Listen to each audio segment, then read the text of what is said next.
Selamat pagi dan salam sejahtera untuk kita semua. Perkenalkan kami dari kelompok 2 yang beranggotakan Elizabeth Tumanggor dan Elius Nipandiangan. Pada kesempatan kali ini kami akan membawakan materi yaitu distribusi binomial yang diampu oleh Bapak Dr. Ridwan Abdullah Sani, MSI.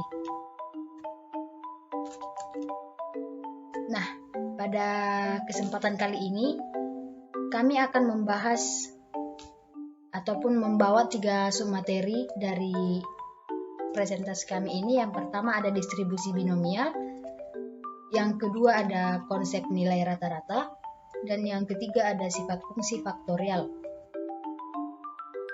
Nah, untuk materi yang pertama yaitu distribusi binomial. Nah, apa sih itu yang dimaksud dengan distribusi binomial? Distribusi binomial adalah probabilitas diskrit jumlah keberhasilan dalam N, percobaan berhasil atau gagal, ya atau tidak yang saling bebas, di mana setiap hasil percobaan memiliki probabilitas. Distribusi binomial ini juga disebut sebagai distribusi Bernoulli karena distribusi ini dikemukakan oleh ahli matematika yang berasal dari Swiss, yaitu Jacob Bernoulli. Distribusi binomial ini biasanya digunakan untuk data diskrit yang dihasilkan dari eksperimen Bernoulli.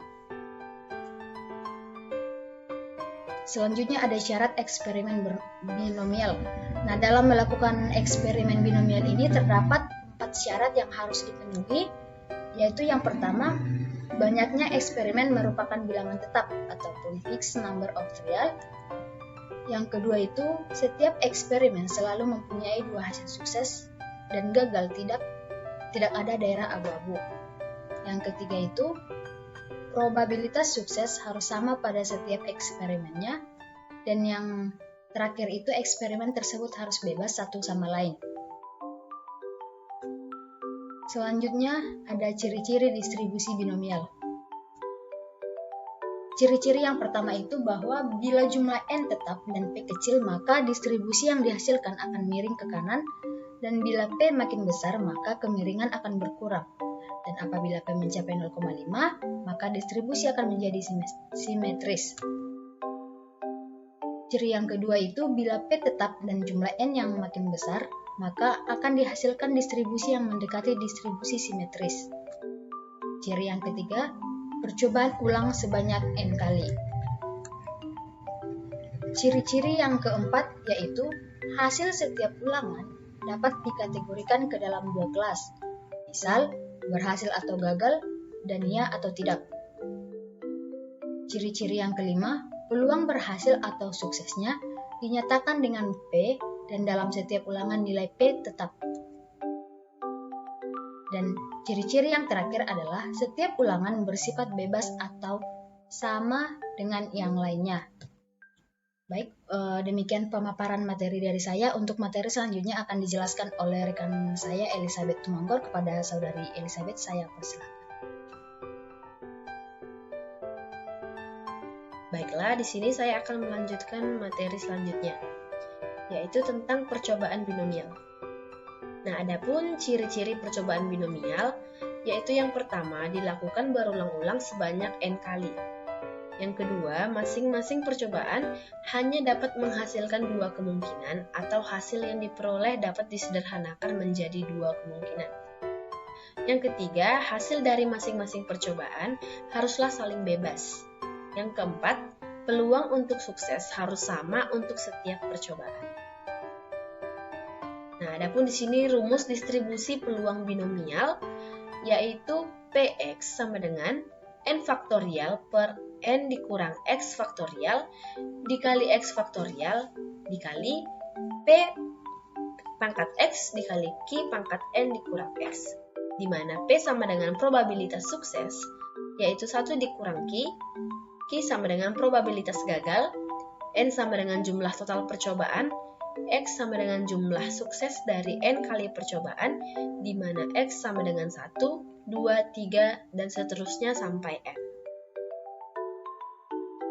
Selanjutnya yaitu konsep nilai rata-rata.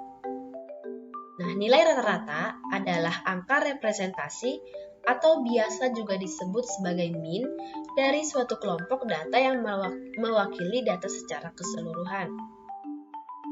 Nah, adapun kegunaan dari nilai rata-rata adalah sebagai berikut. Yang pertama, dapat digunakan untuk membandingkan kualitas suatu kelompok dengan kelompok lain. Yang kedua, mewakili kondisi suatu kelompok dengan satu angka. Yang ketiga, mendeskripsikan suatu kelompok dengan singkat. Nah, adapun rumus dari nilai rata-rata adalah sebagai berikut. X sama dengan sigma X1 dari I sama dengan 1 menuju K per N. Nah, selanjutnya yaitu sifat fungsi faktorial.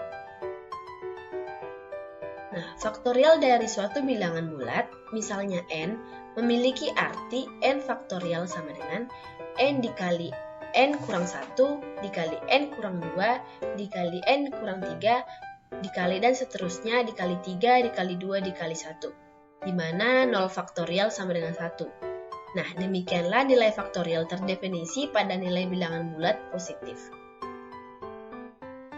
Selanjutnya yaitu rumus Stirling.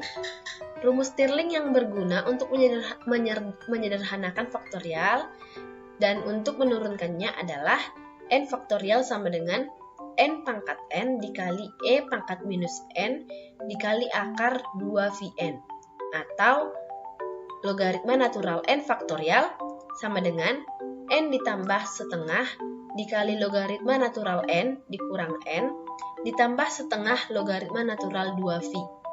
Pada fisika statistik, jumlah partikel berada pada orde bilangan Avogadro, yaitu 10 pangkat 23, maka ketika N lebih besar, maka N tambah setengah sama dengan N, dan suku logaritma natural 2V dapat diabaikan, sehingga logaritma natural N faktorial sama dengan N dikali logaritma natural N faktorial dikurang N.